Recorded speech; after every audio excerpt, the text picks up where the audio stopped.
Hello there, and welcome to episode 4 of Colonization Project.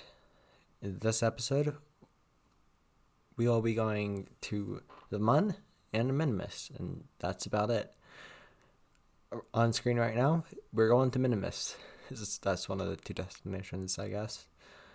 This is going to be our first crewed mission to Minmus, and it's going to orbit and return from the little asteroid moon.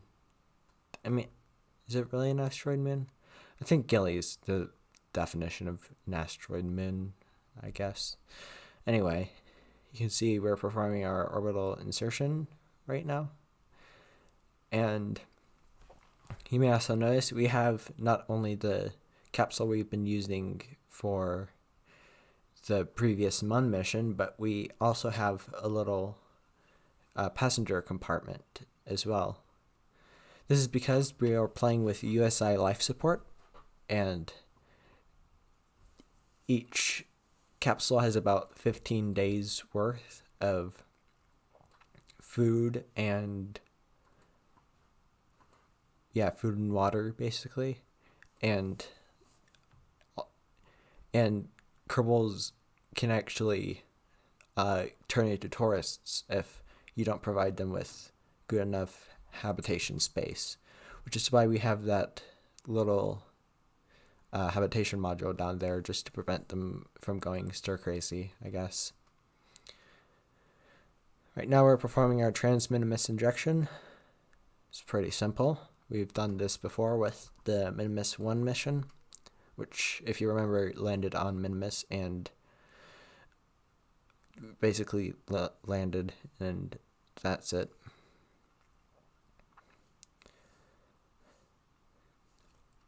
Back on the topic of the life support thing, the reason why we didn't need it for the Mun mission is the Mun is about a day or so for a round trip to the Mun and back, but Minmus is about a 14-day round trip, and if we didn't have the habitation module or the supplies, that would last us about 14 days, which isn't very good, because that doesn't give us much room for error.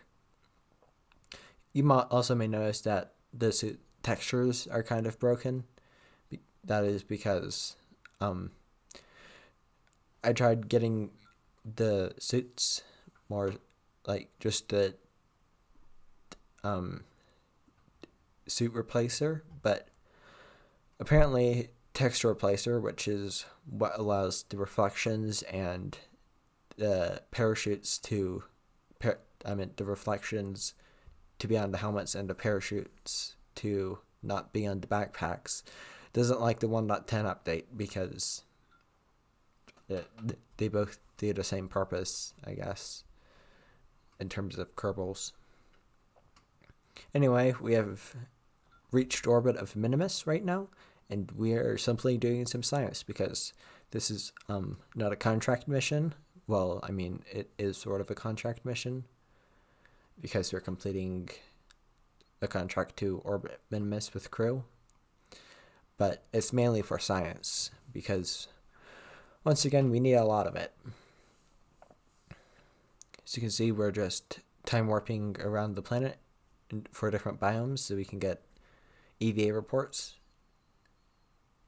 because obviously EVA reports are biome specific. Like if you're over the lowlands, you can get science reports from the lowlands, and if you're over the Great Flats, you can get science reports from the Great Flats, even in space. And we're just time warping around so Bob Kerman can get all the science possible. There's probably more biomes to get science, but honestly, to preserve my sanity, I didn't get all of it. I got most of it, though.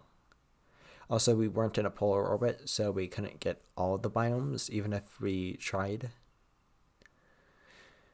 After we've done all the science, we can plot our Minimus ejection burn and return to Kerbin. We have more than enough fuel to do this, As you can, if you look down there, we have well over half our fuel still left. I didn't want Jebediah and Bob to be stranded on an orbit of Minimus. So, yeah, basically, I didn't want to send a rescue mission. And even if I did send a rescue mission, we wouldn't have time to build a rescue mission and launch it and get it to Minimus before they ran out of food and supplies, because we are playing with Kerbal construction time, and that means that building rockets actually takes time. You can't just launch rockets instantly from the Kerbal Space Center. Honestly, I think this makes a really good challenge for Kerbal, in my opinion.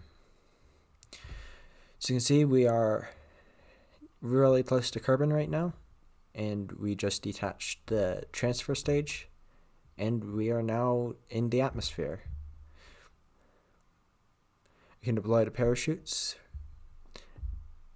descend through the cloud layer, and land safely. I remembered from last time that the capsule kept rolling around, so I put some octagonal struts on. Actually, they're not octagonal struts, they're just cubic struts. I put them on the bottom so we don't have that problem again, and we can actually get out and plant a flag.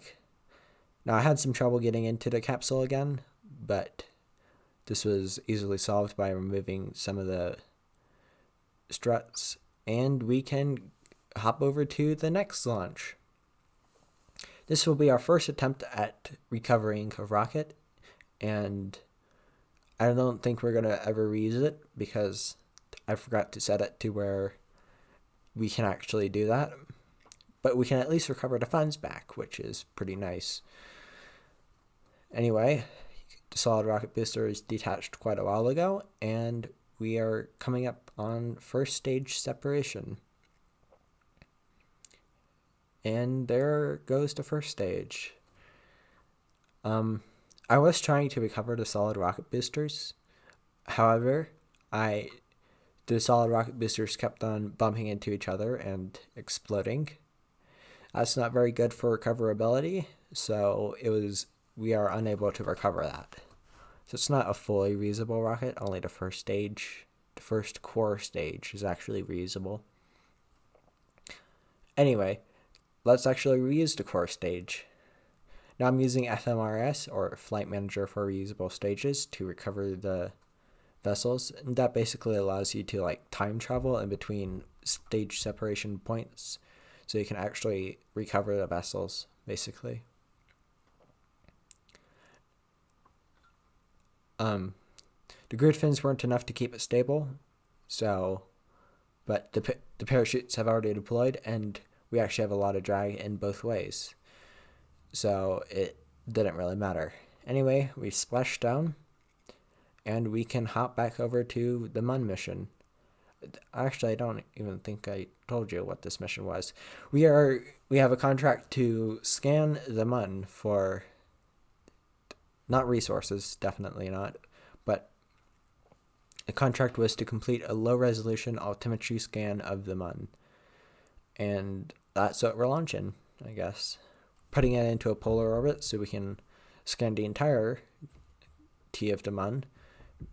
Basically, the planet will rotate beneath us, and we can get all the science, all the terrain possible, I guess. Right now, we are performing our orbit insertion. This is pretty simple, and we have more than enough delta V to do this. But it's always good to have more than you need in a mission. We're launching. Next up, we have the same rocket, same payload, I think, but a different destination. We are going to Minimus, and we are going to scan Minimus. We've already seen this before, so we can skip through this at 6 times regular speed instead of the normal 4 times regular speed. It isn't that much of a difference, but it might help a little bit. I'm not sure. We were not able to recover the first stage because, if you saw there, the booster actually exploded. As you may know, this is not good for recovery. So yeah, we weren't able to recover the booster.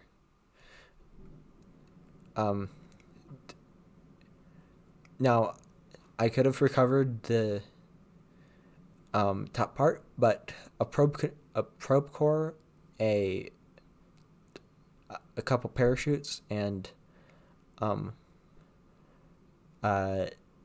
Separatron are not a Separatron, a decoupler, are not very valuable parts, so I didn't bother to recover them. As you can see, we just performed our transminimus injection and are now on course for a mid-course correction, I guess. And that will put us on a course to intersect Minimus in a polar orbit, because once again we want to scan as much of it as possible. With the mid-course correction done, we can plot out our capture burn, and we can head off on the journey to Minimus. And there we go already. Yeah, that's basically the entire mission. We just launched a rocket, deploy the satellite around its body, and go. Anyway, we are on to the next mission. If you watched, I think, the last episode, you have seen this rocket before. We're going to the moon again because we need science, obviously. This is, if you watched the last episode, this launch, you've seen this launch before, but I'm still gonna include it. I don't know why, but I am, I guess. There go the boosters, and we are on to the core stage. If you read the title and the thumbnail, if the title and thumbnail are what I'm actually thinking of right now, you may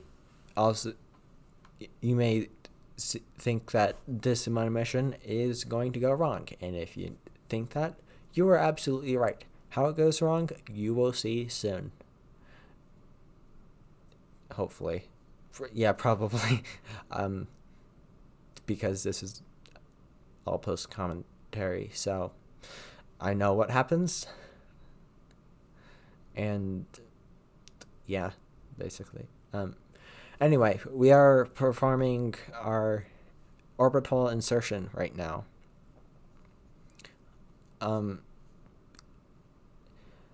This craft is completely identical to the previous one. We didn't do anything to it. We used the same engines, same fuel tanks, and we didn't add or remove any parts at all. So that means we have the same delta V margins, the same life support, but I mean, life support isn't really a problem when you're going to the moon, really. Anyway, we're performing a lunar?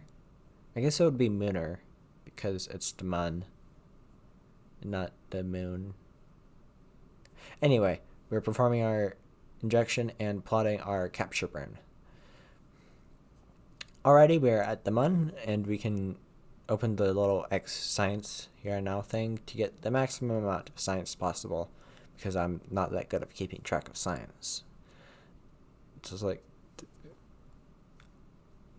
I don't really know what biomes we visited before or not.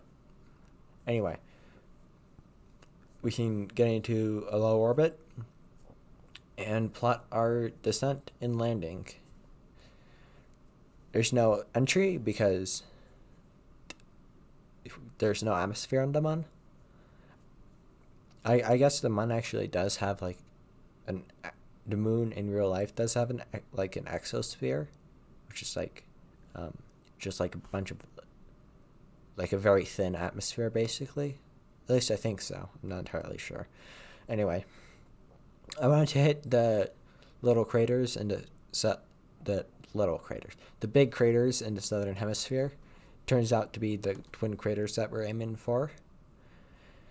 And yeah, but however, that maneuver cost us a lot of fuel, and that's pretty bad because our fuel margins are now extremely tight.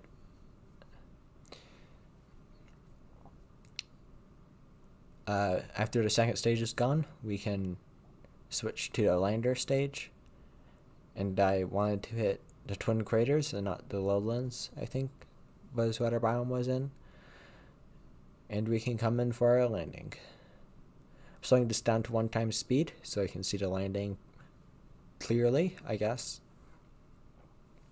But yeah, this is actually my in-game frame rate, not the 4 times speed you normally see. I think it's the terrain scatterers because they eat up a lot of CPU or GPU. I'm not sure. Anyway, we are close to landing on the surface of the moon for the second time with crew, at least. Now there's a flat area of land right next to us. However, we landed on the corner of it, and the lander started to flip over. So I tried to aim for the other place, the flat area, but that turned out to be a bad idea. So I started to panic, and the lander flips over. Yay. As you may notice, this is not exactly ideal for a moon landing. We're back to 4 times speed because you really can't be bothered to see all this, and it's not really anything too important. We're just planting a flag and gathering the science. Valentina is the one planting the flag, and Wormore is in the capsule collecting the science, probably, because he's the scientist on this mission. Oh yeah, I forgot to tell you that we are not using Jebediah and Bob. We are using Valentina and Wormore because I figured should probably let some other Kerbals go to the moon. Anyway, we had a bit of a glitch here where Valentina keeps on rolling down the hill, but not really, and he gets a minor Kraken attack. This is fine, though, and we can make our way back to the craft.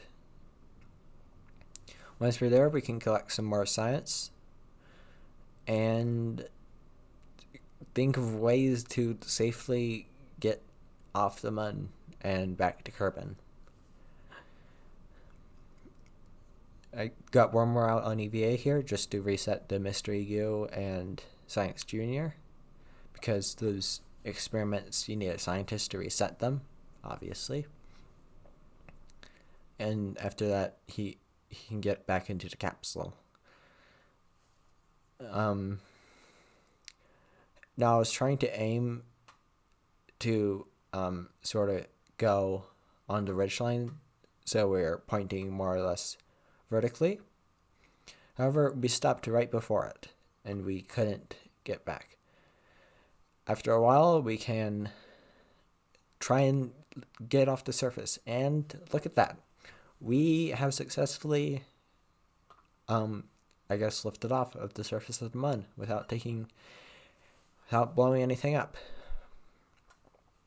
Anyways, we can head into orbit now, I guess.